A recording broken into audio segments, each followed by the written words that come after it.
All right, well, we might get started. We do have an apology from Shanae Mannix, who is a Noongar woman and our project manager for our Hey Sis program, who was going to be doing the acknowledgement to country today. She's taken ill. So I would like to acknowledge that we are all meeting on Aboriginal land. We're here on the Gadigal country, and pay my respects to elders past, present and emerging, and extend that respect to any Aboriginal and Torres Strait Islander people who are here joining us today.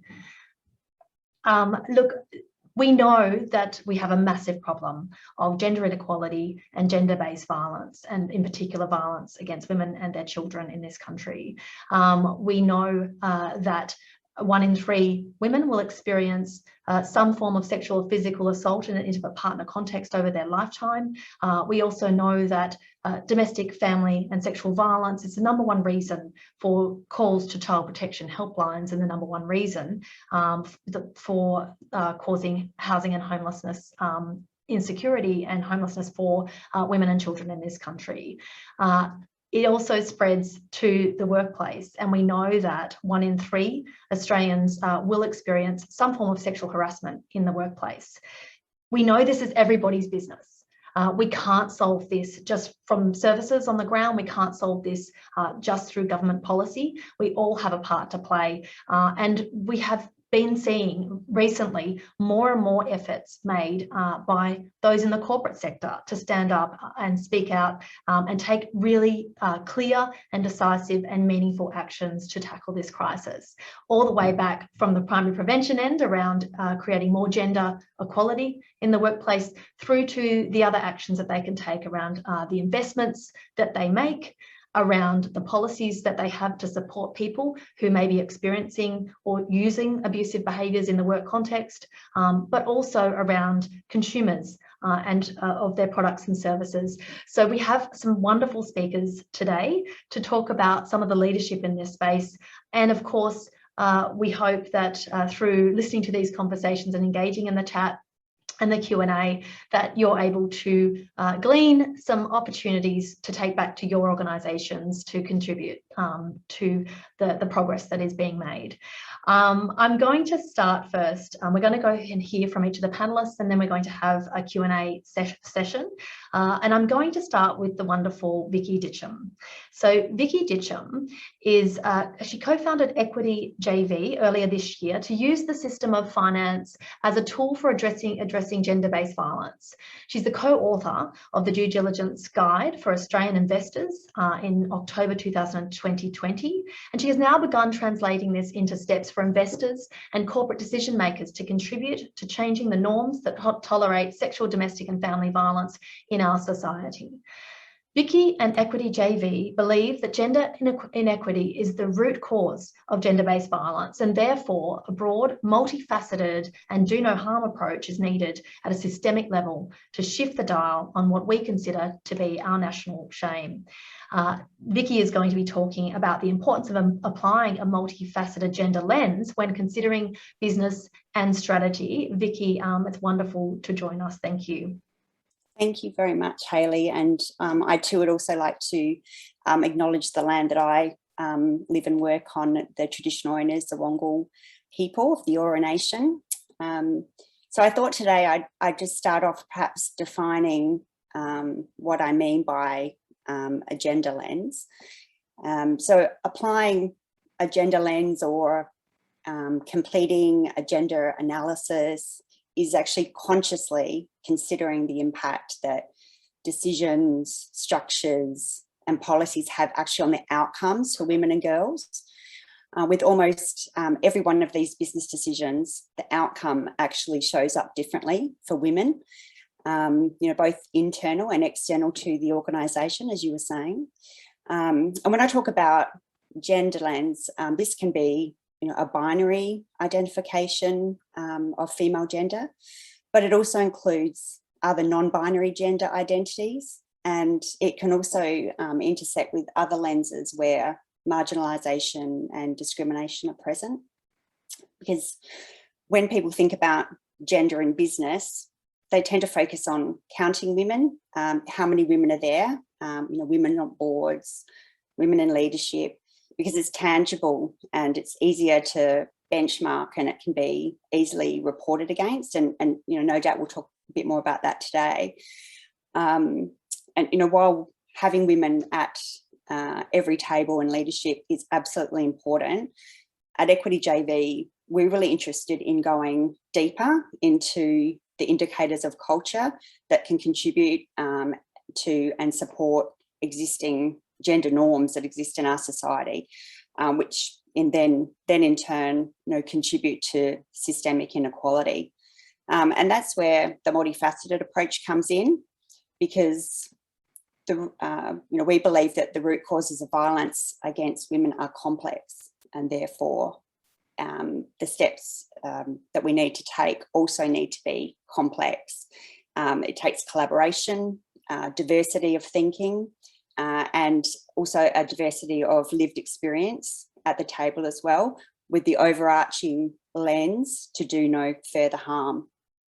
Because when it comes to business, we should all demand deeper cultural transparency wherever we can, as you said before, Hayley, as consumers, as employees, as investors. You know, think about your super fund, as an executive or as a board director, to really understand the gendered impacts that we're actually dealing with, and to uncover the multiple pressure points which can then be applied to highlight that inequality and gender-based violence is firstly prevalent, but also that it's actually not acceptable to us. Because not only is it a business risk, you know, we all know the staggering statistics of the cost, the loss of productivity, the loss of long-term economic participation, generational trauma, but improving it and eliminating violence is also actually a business opportunity. Because can you imagine, like, what a future without inequality and gender-based violence would actually look like? We use the system of finance because, first of all, it's a system that you could arguably say is the most powerful one in the world. It's a good system to tap into to see where some of these pressure points are, where the points of power are, because when you want people to take notice and to find out what the true drivers are, you follow the money, right? So companies and investors are looking to the future to estimate and uncover sources of value. ESG screening, environmental, social, governance factors are increasingly being applied to identify sources of risk and opportunity for growth, and therefore companies have stakeholder pressure to respond to this. And this approach has been mainstreamed in considering climate risk in business and investment.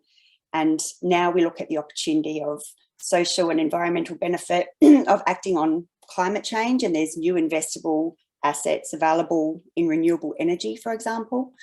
So if we can translate this methodology to a gender lens and think about what we're dealing with in economic terms, this is another tool that we can use, a reframe, if you like, to reach a greater audience, because like an equitable, violence-free future for women and girls is a resource that we should be valuing. So this is what we're working on at Equity JV, because, you know, the data's there, the resources are there. So we call on companies now to take the lead and translate them and use them. So that's. Thank you so much, Vicky, and what exciting work that you're involved in and leading the charge. We're really grateful to hear from you. Just a note to everybody as well that we are recording this session, that we have had a number of apologies, and we will be sending this out. And for anybody involved, you can also have a panelist, you can also have a link so that you can share this with your networks. Thank you so much, Vicky. I think one of the things that I found really interesting about what you talked about is the need to embed lived experience in the work that you're doing, and in giving that information and getting that information for corporates to be able to make sure that what they're doing is actually hitting the mark. So I think that's a really interesting aspect, and I look forward to chatting a little bit further about that. I think the other thing that really hit home to me is about the power. You know, it's around power imbalances, and this is where it all, you know, that's the crux of it. That's the crux of gender-based violence as well, that it is about an abuse of power. And that's why these discussions and really focusing on who has power, not necessarily the numbers in an organization, but of course who holds decision-making power. So yeah, some really important insights there. Thank you, and look forward to a bit more discussion shortly. It is now my great pleasure to introduce to you Mary Jung. Mary Jung is actually, she's at the Pinnacle Charitable Foundation. She's held her role for the past 15 years, managing community investment for Pinnacle as part of a broad sustainability agenda, including holding the positions of CEO and company secretary for the company's corporate philanthropic arm, the Pinnacle Charitable Foundation. Mary's career has focused on an extensive range of marketing and communications disciplines, spanning the private, corporate, government, and not-for-profit sectors. Industries include international shipping, international hospitality, international aid, local government, and professional services through cause, and now Pinnacle Investment Management.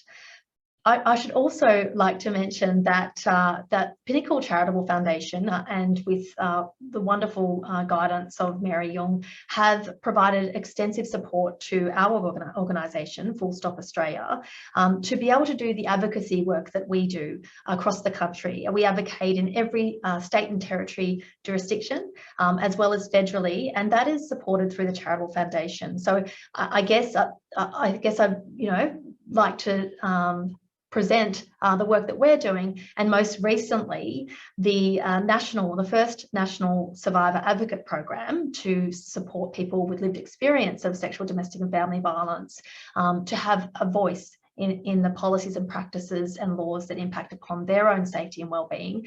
All of that work is made possible by Pinnacle Charitable Foundation under the guidance of Mary Jung. So I'd like to pass on to Mary. Mary is going to speak with you about the role of community investment in gender equality and in corporate giving. Mary. Thank you, Hayley. Good morning, everyone. Thank you for that warm introduction. And I'd also like to just acknowledge that I'm here from the lands of the Turrbal and Jagera country here in Brisbane and pay my respects. I think a couple of things Vicky said are incredibly important, and they really strike home when we're looking at philanthropy. It is about finding the things that aren't so tangible, that aren't so easy to benchmark. And it is also about being happy to give up the power, to give the power to the people that know what they're doing. And that's your not-for-profit partners who know exactly how they can impact the communities that they serve. I just wanted today to touch on a recent report that I think is incredibly valuable that's come out. It does talk about the need for corporate giving to move away from having a gender neutral approach to giving, and to actually have a much more intentional approach around supporting women and girls. It needs you to look long term. It needs you to be a little bit uncomfortable with some of the ways of giving, and it needs you to trust your partners. It's a report that was put together in October 2021, and it's called Sharpening Our Focus on Corporate Giving, Keeping Gender Equality in the Frame. Many of you may know it. It's been produced by the wonderful Australians Investing in Women, headed by Julie Riley, OAM, and Champions of Change Coalition, which was founded by Elizabeth Broderick, AO. The reason I want to touch on it is because it's actually a framework, but it's much more than a framework. It's also concrete actions. And I just wanted to very quickly take a couple of minutes to give you a brief outline, because I really think it's really valuable and it's current and it's extensively researched. And I'd love to then through Ash share the link, Hayley. So it talks about intentional giving with a gender lens can achieve the key following objectives. It can allow us to support our priority issues and gender equality. This isn't an either or. Having an intentional focus on women and girls as a target group within every cause is an opportunity that we must take as funders. It allows us to focus on women and girls, but at the same time, it doesn't prevent us from supporting the issues that are important to us and our organisations and our communities. It helps us to really understand how issues specifically affect women and girls. If we're really intentional about understanding their needs, their interests, their circumstances, listening to their lived experience, we can contribute and we can fund and we can initiate programs that are more targeted and effective. And the work that we're funding now with Full Stop Australia is a wonderful example of that, where they have told us where they see the benefit and the value, and we're very happy to trust them and feel privileged to be able to do so. It also helps safeguard. If we're safeguarding against women and girls, we're helping them not to be overlooked at critical times. Gender analysis is incredibly inherent when there are natural disasters and when there are crises that require a quick response. as well as the long-term response. We mustn't let women and girls be inadvertently overlooked. And we must also look at disaster response, which recognises and it invests in the key role that women play in leading community recovery and driving community change through recovery. And I think finally, the report says that a complex and a lifelong set of challenges underpin many of the social issues that are supported through giving, such as violence against women and girls. We need to look for funding and programs that address the systemic issues, as well as providing the short-term relief, so that we can make the long-term solutions. So that's all very well, but I guess the question is how? How do we do it? And the report gives some amazing actions and ideas. I won't go into them, but I will give you the 5 key areas of focus so that corporate philanthropists and practitioners can have a look at these. And they do resonate so strongly with what Vicky said. It's about leadership. How can your organisation's giving contribute to gender equality? You need to understand your giving. And you need to advocate intentionally to consider the value and the impact of your funding on women and on girls. You need to look at your strategy. You need to look at how your organisation can intentionally invest in every cause, not just those specifically for women, but all of them. You need to be clear on the drivers of your philanthropy, and you need to leverage it internally. As Vicky said, your corporate philanthropy is a great tool, as is your business strategy. And you need to align the two through things like your ESG factors, through things like looking at the sustainable UN Sustainable Development Goals that your business is focused on. Leverage it and make it powerful. You need to look at processes. What processes do you have that will ensure women and girls are intentionally considered? Include diverse representation on boards, decision-making committees. Seek a gender analysis of the causes your organisation supports. Maybe request your partners to show in their applications the targeted beneficiaries by gender and the expected impact by gender. Not easy, none of this is easy, none of this is quick, but it's all really worth investing in. And that gets to measurement. How do you measure and report your support? It's hard. Understand how your organisation currently measures. Work with your partners and try to understand, is your giving equitable? How can it be more so? And then regularly review it. And then the last one I touched on is talk to your partners. Ask how you can support your not-for-profit partners to deliver the programs. They know, they understand, they work in this space, they're the experts. Give them the power. Ask them what changes and what flexibility your organisation needs to implement so that we can better support our partners in driving change and making life and the future safer for women and children.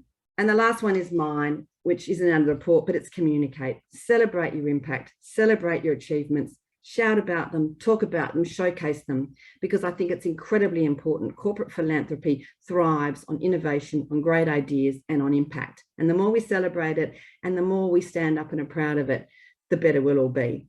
So I just finished with a quote in the report from Tim Costello, AO, the Chair of Community Council for Australia, who says, "When we focus on the theme of gender equality, when we look at giving for women and girls, we actually meet so many needs and we unify so many different motivations. Why wouldn't we use this in our toolbox as a reason for giving?" That's wonderful, Mary. Thank you so much. And what a perfect quote to end on, in fact. I love what you said about the communication and celebrating the wins. It is a relationship and it does need to align, you know, the business strategy as well as the philanthropic arm, and what you're doing with your philanthropy has to be aligned. Otherwise, there's going to be a clash of values. It made me think, actually, when you were talking, it made me think of the conversation that you and I had when you were talking to me about, you know, what ideas do we have around a potentially impactful project, and that was a couple of months ago now. And I remember rattling off, I think, 3 or 4 proposals to you, and you ended up agreeing to the National Survivor Advocate Program, because you said to me, I can see the passion. I can see that you are so passionate about this and you think this works. And you very much did that. You actually handed the power over to me and said, you know, I think that's what you're most passionate about, and I'd really love to see you engage in this work. So I think, and also strategy, you know, the work that we do. You're already funding our legal and policy officer position who takes charge of all of our submissions and our advocacy at that level. And so looking at that, your strategy was clearly around providing a voice and making sure that we do have the power to influence those changes. And this project was very much aligned with that strategy as well. So you're obviously living all the things that you're sharing with us today. Yeah, we're so very grateful. Thank you. We're going to now move on to our next wonderful speaker, who is the wonderful Jennifer Cobley. So Jennifer Cobley is an experienced leader of strategic corporate and community partnerships and programs driving social and commercial outcomes. She has a demonstrated history of working in the insurance industry and in building cross-sector partnerships. As Executive Manager of Disaster Resilience at IAG, Jen leads a team responsible for developing and executing activities that enable communities in Australia and New Zealand to better prepare for and respond to natural hazards, contributing to IAG's purpose to make the world a better place, a safer place rather. Now, I also just wanted to give a shout out to Jennifer. We work very, very closely with Jennifer and IAG and the arm of IAG and RMA, who have actually really put their money where their mouth is and supported real, tangible changes and impacts for people who are experiencing domestic, family and sexual violence because of the partnership that we have with IAG and their commitment to making a real difference on the ground for people impacted by a crisis situation. We are able to ensure that our phone lines are open 24/7 right across the country to anyone who is impacted by violence and abuse in their lives. And we are also able to do a really innovative project where we were able to provide cash grant schemes, sort of brokerage, if you will, to people who are literally fighting for their lives, fleeing from domestic and family violence situations, and able to provide them a small cash grant that they could use in their own way to achieve safety for themselves and their children. It's a very innovative program. We're using the results of this program to actually inform the way that government is operating in this space as well. And we are so, so grateful to IAG and NRMA for the incredible work that they do, but more importantly, the relationship that we hold and value so dearly that Jennifer is really steering. So thank you so very much, Jen. I'd really love to hear from you now about the role that corporates can play across sectors to solve complex social problems. Yeah. Thanks so much, Hayley, and thanks for having me. It's wonderful to join you here from Darug land in Sydney, and I also pass on my respects to elders of this land. And thank you for the warm intro. So I am bringing a bit of a corporate perspective here as an insurance company. So it might seem a bit strange, but hopefully it will make sense as we sort of dive into it a little bit. So IAG is a general insurer, the largest general insurer in Australia and New Zealand. And our business underwrites almost $12 billion in premium per annum. So selling insurance under many leading brands like NRMA Insurance and CGU Insurance, WFI. We're a purpose-driven company that's working to make a positive impact. And I think that's really key to the topic today in considering corporate social responsibility and gender equity. And I wanted to share today a little about IAG's approach when it comes to addressing complex social problems and focus on three key things. So one is purpose, guiding what we do and why. Our approach to embedding action and accountability internally from a corporate perspective, and how we go about collaborating with community partners, which I know Mary just spoke to brilliantly as well. So firstly, our purpose, as Hayley mentioned, to make your world a safer place. It really drives our business to work collaboratively with the community, government, industry bodies and other organisations to understand, reduce and avoid risk. And as an insurer, we help our customers protect what's important to them and help them recover from unexpected events by paying claims and supporting them to get back on their feet. But we really do see our role as going well beyond that. And our purpose drives us to help people and communities become stronger and more resilient. So organisationally, we've prioritised our focus on climate and disaster resilience because extreme weather events and natural perils have some of the most significant impacts on communities and on IAG. And they're becoming more severe and more frequent, and climate change is fundamentally changing the nature of how they work. So when extreme weather and natural disasters hit, we see firsthand the heartbreaking impacts they have on communities, the long-lasting financial and emotional and physical devastation that they cause. And that's why it's important for us to be involved not only in helping communities recover, but in helping them prepare and build resilience. And it goes well beyond physical resilience and includes mental health and ensuring communities have support networks and infrastructure in place to help them prepare and respond and then recover after events occur. And in that frame, we also focus on strategically ensuring we're a responsible and ethical business and managing our sustainability and ESG risk, as was talked about already, including through customer equity and diversity, inclusion and belonging, amongst others.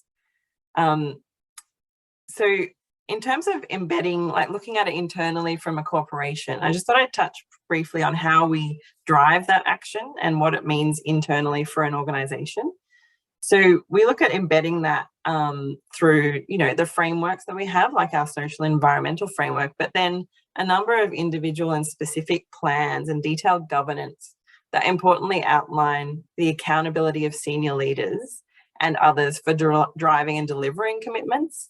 So one of those plans would be our Climate and Disaster Resilience Action Plan, which I've kind of talked to a couple of the reasons for that, but also importantly for this conversation, internally thinking about our diversity, inclusion and belonging strategy that sets out our focus for building a culture of diversity, inclusion and belonging within our organisation.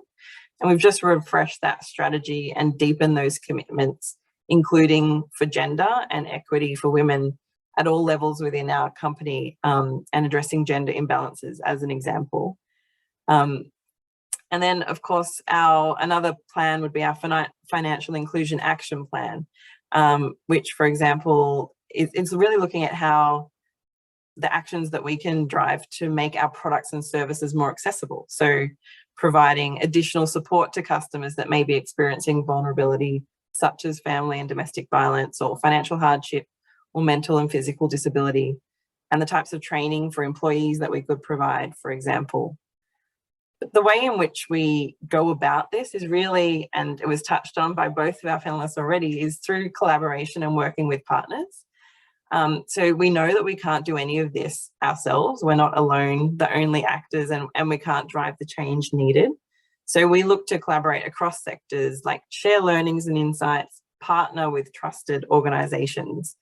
And we partner with many organisations and experts to help our customers, communities and our people, such as the New South Wales SES, the Australian Red Cross, Give It and Lifeline, and of course Full Stop Australia. And we do that for all of those reasons that I've talked about, to help build community resilience at its essence. But you only have to look at the events of the last couple of years, the Black Summer bushfires, severe flooding across Australia, overlaid with a pandemic, and you can see that the issues that our communities are facing are broad reaching, and that really led us to think about those longer term impacts, and where we would usually focus more on that front end, what else could we be doing to help drive that longer term and deeper community resilience, such as Hayley's just outlined with our partnership with Full Stop Australia. So I guess in a nutshell, the way that we would look at tackling social issues is, what are they clearly driven and connected to our strategy and the accountability that we have within our organisation? How do we really collaborate with trusted partners and those on the ground who can really drive that change? And how do we focus on the outcomes and needs of our people that work for us, our customers, and also the broader communities that we work in and serve? Thank you so much, Jennifer. It's it's wonderful to hear from like more, and again to have you share the approach that you're taking. It is really, and I think one of the things that you said there just now is around being accountable, not to your clients but also to the broader community. And I think IAG is certainly a really wonderful example of how this can actually happen in practice and occur in practice. So thank you so much. I also would wouldn't mind just, I was thinking about what you were saying around the impact that you're trying to have, and right on the ground and the grass level and the disasters that people are facing. And I thought I might actually just quickly share a quote from someone who has been helped by our service through one of the frontline domestic, family and sexual violence agencies we're partner with across the country to support people on the ground. And these are the real life experiences of people that have been helped through IAG's support. So this person is a young mother, and she said, I feel empowered, alive. So the background to her story is that she was subjected to extreme levels of coercive control, violence, the whole gamut. But part of that coercive control that she was experiencing was the fact that she was not allowed to go out and see anybody. She wasn't allowed to go anywhere without permission, and felt extremely isolated. As a result of the support through IAG and the case management support of that specialist frontline agency, this is what she had to say. I feel empowered, alive and energized and free from the negativity of the past. Driving and having a car has changed my life. I have reconnected with family, and it is giving me great joy and a sense of worthiness. It has given me the power to choose where and when I go out and with whom I'm mixing. I can now do grocery and pharmacy shopping and attend medical appointments without relying on anyone else who can be controlling and negative. Thank you so much for helping me change my future. I'm crying as I type this, as I feel totally empowered and my life is enriched. Again, thank you. So, I mean, I find this really hard to even say without crying, because this is exactly the work that we're doing. And it's amazing that that small amount of support, relatively, can actually change lives on the ground. And so I just think that's a really good example of the impact that we can have through these programs and partnerships. So thank you so much. I'm going to move on to our next wonderful speaker, who is Anne-Marie Elias. So Anne-Marie is a respected and trusted advisor across government, the non-government sector, industry and academia. Anne-Marie maintains solid networks cultivated over 3 decades across political parties, social impact, innovation and change. And we know of how strong her connections are in the work that we do as well. Anne-Marie is a passionate, committed and results-driven person, and has been described by peers and stakeholders as a key influencer, an inspiration and a strategic thinker. She is a leader in the innovation, entrepreneur, startup and tech ecosystem. Her expertise in government strategy, stakeholder engagement and advocacy has allowed her to be part of the delivery of significant programs and reforms.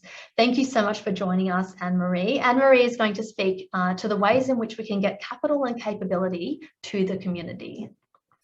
So thank you so much for your kind introduction. I'm so excited to be here. I'm going to share a bit of my past and my current job. So in the past, I worked for Fax, and I met a woman called Annabelle Daniel, who was trying to build refuges where the government had just closed them. And I'm sorry, I will get emotional because I've known Annabelle for so many years now. And I remember the first refuge was in Hornsby, and she had this totally crazy idea, which is to get private equity to fund half the refuge and then go to the community and say, well, if you want the refuge, you have to help us build it. So I'm sitting there in Fax in absolute awe of this woman, and reached out to her and said, how can we help? And she said, you know, in any way possible. So we couldn't fund because we'd just closed all the refuges. So I had been brought into Fax to create the One Fax stakeholder sort of management. And I had this crazy idea with my boss, Eugene McGarrell, to do something called the Collective New South Wales, where we brought together 150 corporates to support family and community services across disability, aged care and mental health.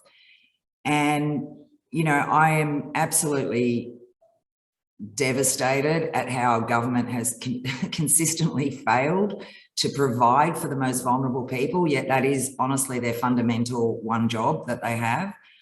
But I'm also humbled and blown away by how the community does it for themselves, and they rise up to the occasion, and people do come together, and, you know, they want to be part of the change. So whether government's going to do it or not, Annabelle is my star example in life of you know what, don't wait for government, just go and do it. Community will be there to support you.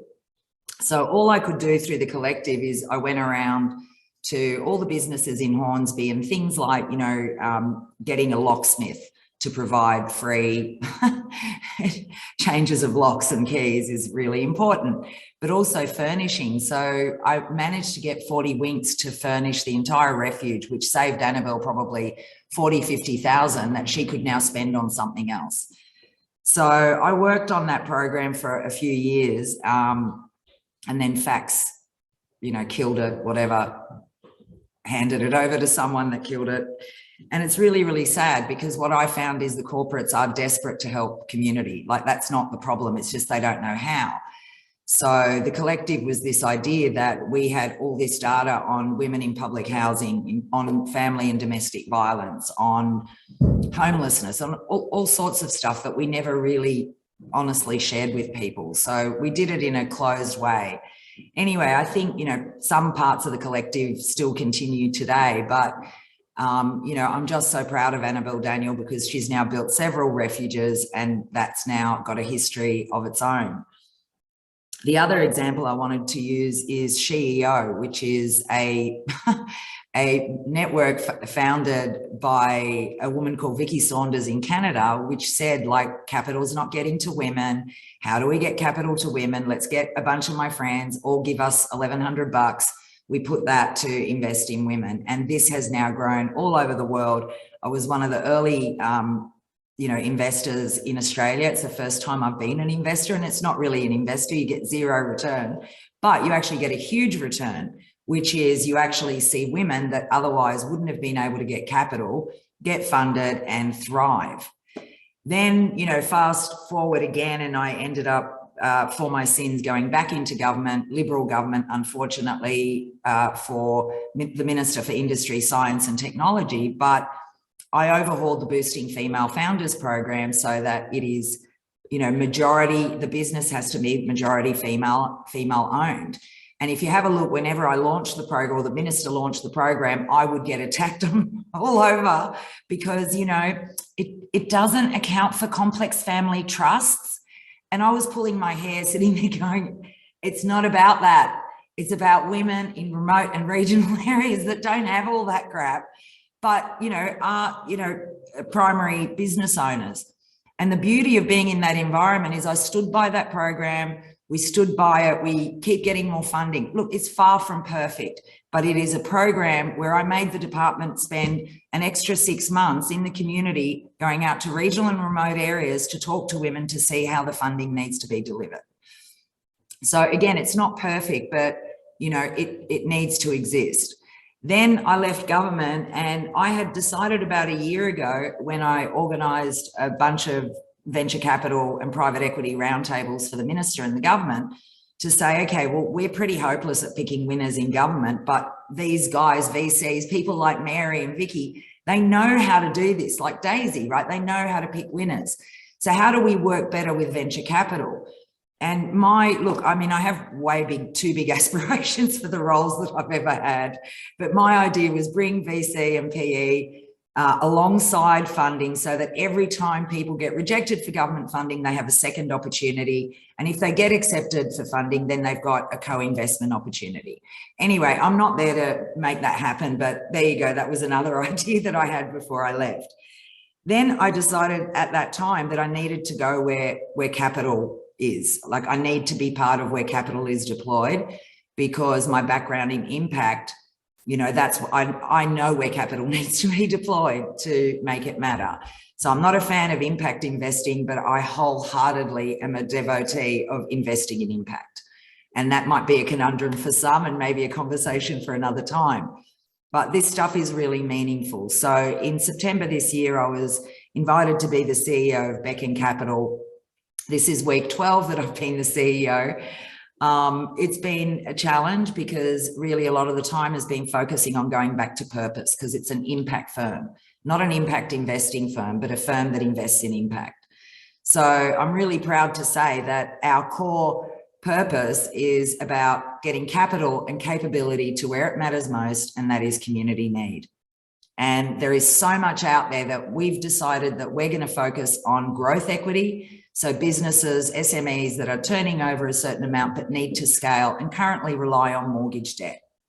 So we're going to wipe that out because SMEs employ the most people and we want to help them, especially if they're impact ESG focused and creating employment in regional and other communities, then we're all for that. We are supporting female founders through our fund, and Vicky has mentioned it, and Hayley, your eyes lit up when she did, but I absolutely, and I'm getting goosebumps, believe in lived experience as a precursor to being investable. And our role as a private equity firm is to raise $150 million fund and do two things: invest in growth SMEs, and the second part, which I think will blow your mind, is to work with government, not-for-profits, and leverage underutilized assets like land, and then create joint ventures to build community again. So housing plus, shops plus private accommodation that then funds the rest. So that's kind of what we do now. And we, obviously me being here, I'm trying to think about, okay, when's the right time to get a lot more women involved in Beckham Capital, on the board, on our advisory, and it's happening. But, there's been a lot of work that I've had to do to get it to this point. But I'm really proud to be here. It is very much about re-educating investors to help them understand that you can invest in real impact.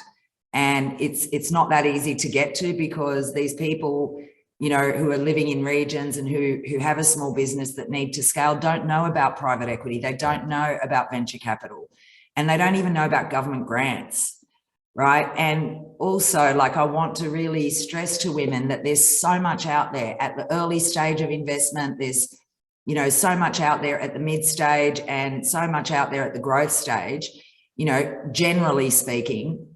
But there's more and more stuff happening, like CEO and, boosting female founders that are really trying to support females starting their own businesses. And, Beckham is here on the journey. When I started here, I really believe that we have three functions. One is not only to invest in you, but also to advise you and build capability, because people don't have the capability to scale. They really don't. And so you really need to be there with the business and have gates where capital is deployed at different times as they reach momentum and can grow something. And I think that's super important, because if you don't build the capability, it could completely crash. And our commitment is not just investing, but it's also building the capability.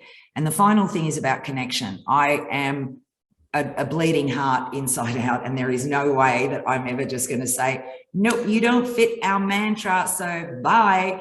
I am committed to finding who can help you, because I believe there's just so much out there now, from the private side as well as the government side, as well as many other sides, that it exists. So we want to be a conduit when not every single person that comes through our website gets value in being able to be directed to where they need to be to do that. And there's a lean canvas that's free on the website that people can fill in with their business idea, and we give you a lean business report that is beautiful for you to go to family, friends, and angel investors. So, that's who we are. And I honestly believe there's more and more people cognizant of this. And I think, one of the speakers, probably Mary, said it at the beginning, the way we can achieve social change and that momentum is getting capital and capability to where it matters most. And that is women within communities as well. Thank you so very much for that, Anne-Marie. A lot of food for thought there. And I think what really resonated with me is the fact that, governments can't do it all. And we really, really do need to all play our part. And there is so much potential. And, corporates are really, really interested, but they need to know how can they make an impact. So I'm hoping that there'll be many people who can listen in and hear, because there's so much from this panel. And look, I guess the other point I'd make make after hearing you speak is around the fact that the next national plan to end violence against women and their children is currently in draft for development for next year. And a really huge part of that is going to be ensuring there is a role for corporates. And so I guess I would encourage you to engage with government around what that might look like and what you and your corporate might need in terms of support to be able to make that difference and make that contribution. So thank you so very much. Anybody who's participating today, feel free to use the chat and also the Q&A. We're going to hear from one more fabulous speaker, and then there's going to be an opportunity to answer some questions and have a bit of a discussion. I'm absolutely thrilled to welcome Daisy Gardner. I contacted Daisy when I was literally putting this together as the last minute, and she graciously accepted. We were very thrilled. Daisy is the Director of Human Rights at the Australasian Centre for Corporate Responsibility. She has 15 years experience leading successful business and human rights initiatives across Australia, Myanmar, Indonesia, Cambodia, Bangladesh. And she's worked on corporate accountability in mining, tax, land rights and workers' rights, and published widely on corporate accountability and gender justice. Just last month, ACCR released a new investor briefing on the material risk of sexual harassment, which is obviously a very topical discussion right now. The paper examines the financial governance and operational risks of sexual harassment, as well as the actions companies can take to manage these risks. Daisy is going to be speaking about how communicating the Respect at Work, the Kate Jenkins, the Sex Discrimination Commissioner's report, and those prevention and response measures within that report and those recommendations. She's going to be talking about how communicating those through corporates, that corporates doing that, can demonstrate a systematic and thorough approach to investors, staff and other stakeholders. Daisy, thank you so much for joining us. Thank you, Hayley. I'm really pleased to be here today. And I'd also like to acknowledge the Wurundjeri people of the Kulin Nation, on whose land I'm working, and acknowledge that that land was never ceded as well. So yeah, I work for ACCR. If you haven't heard of us, we're a shareholder advocacy and research organisation. We monitor the ESG performance and practices of ASX companies. So we really take a shareholder perspective looking at ESG issues. So we have a large area of work looking at climate change and climate risk. But in terms of human rights, one of the areas of my focus has been to look at gender equality. And specifically, you know, one of the aspects of gender equality is how we see it is sexual harassment. And we've seen over the last 2 years, I mean, sexual harassment, you know, is as old as the hills. Nobody on this call will think that this is a new issue.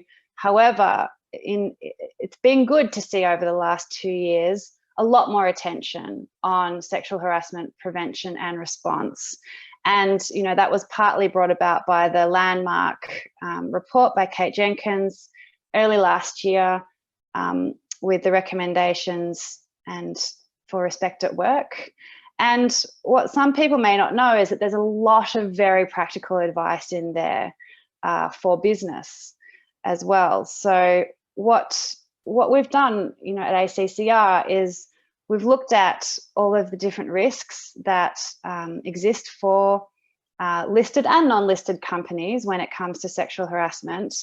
And we found, as Hayley mentioned, I've done a investor brief which outlines, you know, the legal risks, the reputational risks, and we're also even seeing new research now looking at long-term financial risk for companies that don't take sexual harassment prevention really seriously.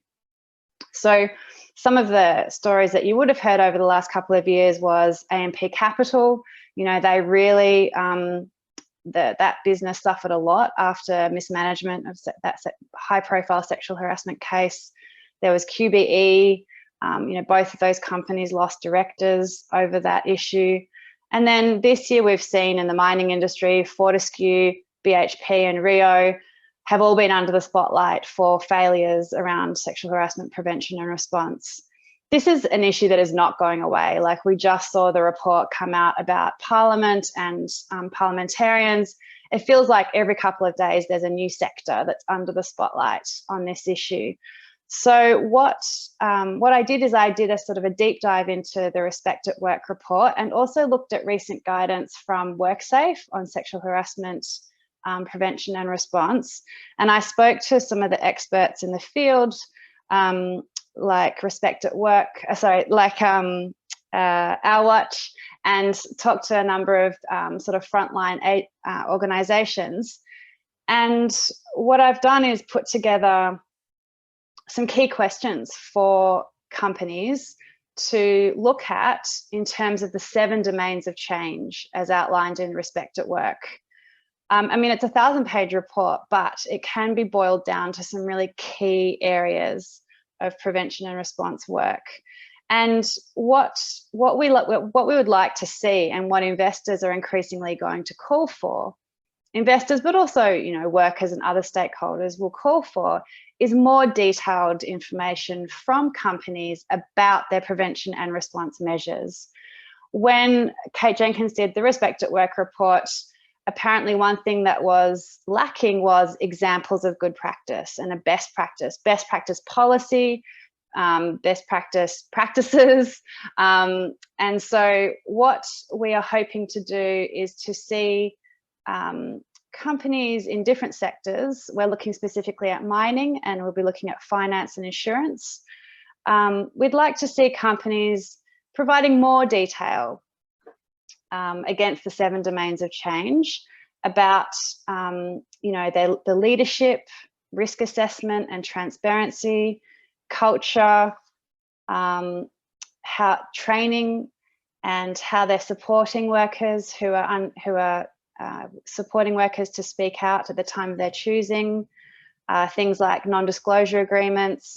So yeah, there's a range of different measures under Respect at Work that companies can report against, and really show how seriously senior management is taking this issue, and really give confidence to different stakeholders that this is in hand. So what we've been hearing over the last 12 months is some good noises from some companies, but often you'll get this very high level, oh yes, it's important, culture is important, and so forth. Or what we'll hear is sometimes we'll hear that companies talking about measures like providing better lighting and better security guards, and better ways to deal with complaints. These are important, but what we want to see is how a company is tackling the drivers of violence as well.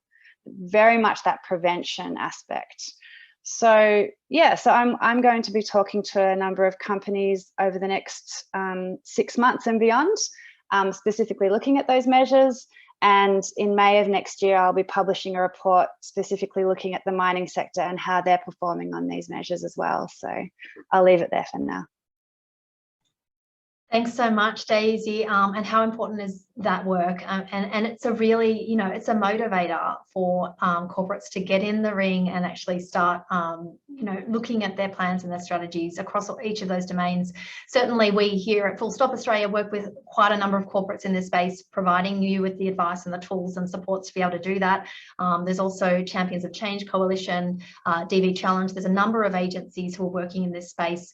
Please just get in touch with us. We're here to support you across, you know, to make those real meaningful changes that we all need to see. You know, it's time. So thank you so very much for that, Daisy.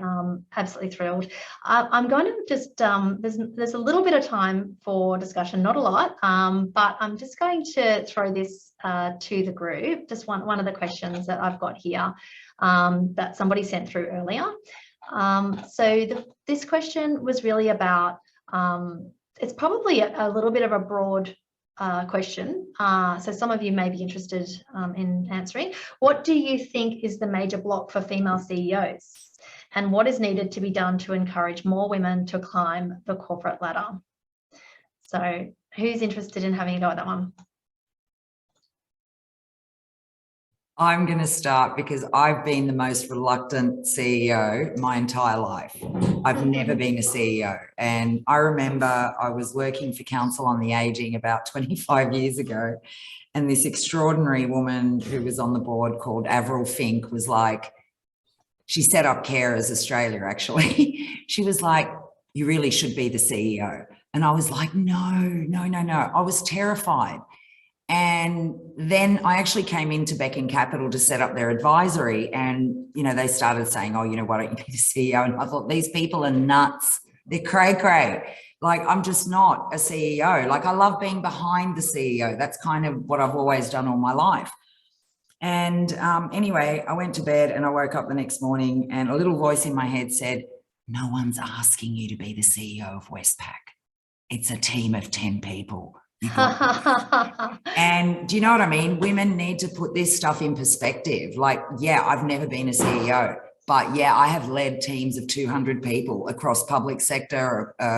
You know, I've worked in really high pressure environments in ministerial. You know, I've done a lot of work, and it just took a lot for me to make that leap. And, you know, I'm there for other women now who want to make that leap, because you know what? It actually wasn't that hard. And at the back of my T-shirt, at the front, it says, bitch, I'm the CEO. It's kind of a bit of a complex I have because I'm ethnic, and I think people come in and think, oh, you're just one of the staff. But at the back, it says Chief Empowerment Officer. And women are empowerers. Women are beautiful as CEOs, in my humble opinion. They just have this fear. And I had it, I'm 55. So it took for me to be 55 to be finally taking on that role. So, you know, it's not as hard as I thought. Of course it is difficult, but I've had lots of difficult jobs in my life. And I think men tend to do it whether they've got the experience or not, whereas women hesitate. My biggest fear was around the financials. I'm with a bunch of Goldman Sachs analysts. I don't think I need to stress too much about the financials. I think what you're saying there as well, a little bit what I'm hearing is you've got to see it to be it as well. And I think so it's sort of the change begets change, and backing ourselves. You know, often we know from the research that's done in this area that women are much more likely to be very cautious about estimating their own abilities, whereas men are much more likely to overstate that. And actually the fake it till you make it. I often, when I'm in the mentoring that I do with younger women in this space, that's a key thing that we talk about, is faking it till you make it. So look, the other question I really wanted to ask, and really this is of pretty much across the board here, for everybody here, and we don't have a lot of time, but maybe we could keep it to like a one sort of sentence response from each of you. What is the number one priority that companies need to take away from this discussion to ensure they are actively addressing sexual, domestic and family violence within their work environment and culture, or the driver of sexual, domestic and family violence, gender inequity? Can I throw that to the floor? Or maybe I'll just go around the room. So Jennifer.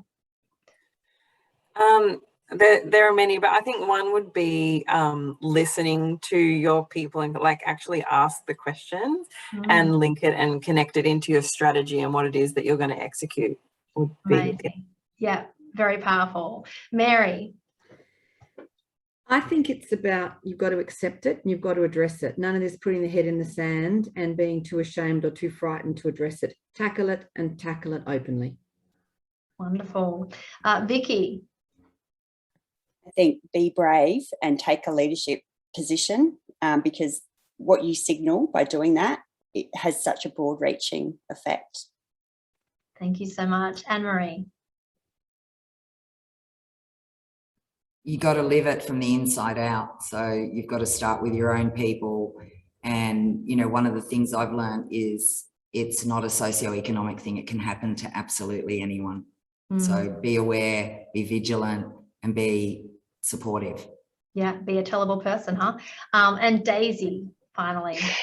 Yeah, absolutely. Just wanted to build on Mary and Vicky's ones, which is like absolutely, you know, when it comes to sexual harassment, which is a huge challenge, it's accepting and addressing that it's a really endemic, systemic issue, listening to your own workers and your own people, they are the ones who know exactly what's happening on the ground, and they'll often be a really critical part of developing better policies and practices. And then I would just add, share it. So we need companies to get braver and to realize that this is a journey. They might not have everything perfectly in place to begin with, but they need to start sharing what they are doing and be brave to share the good, the bad, and the ugly, to show this is not an overnight fix, but these are all the things that we're doing, including at that sort of board level, to take this issue really seriously and address it. So transparency and sharing. Wonderful. Thank you so very much, Daisy. Thank you to all of our panelists. It's been a wonderful conversation this morning, and thank you to everyone who took the time out to join us live. We're very, very grateful for your engagement, and we will be sharing this across through the networks and with yourselves as well, so that you can share it. Thank you so much for your leadership in this space, everyone. Have a wonderful rest of your day. Thank you, Hayley. Thank you so much. Bye. Yeah.